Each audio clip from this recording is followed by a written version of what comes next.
How to get rid of the hiccups. Right here in less than 2 seconds.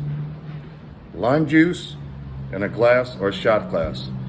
1 ounce of lime juice and take it like a shot and you'll be rid of the hiccups very quickly. I had constant hiccups a month ago for 2 days in which I had hiccups every 6 seconds.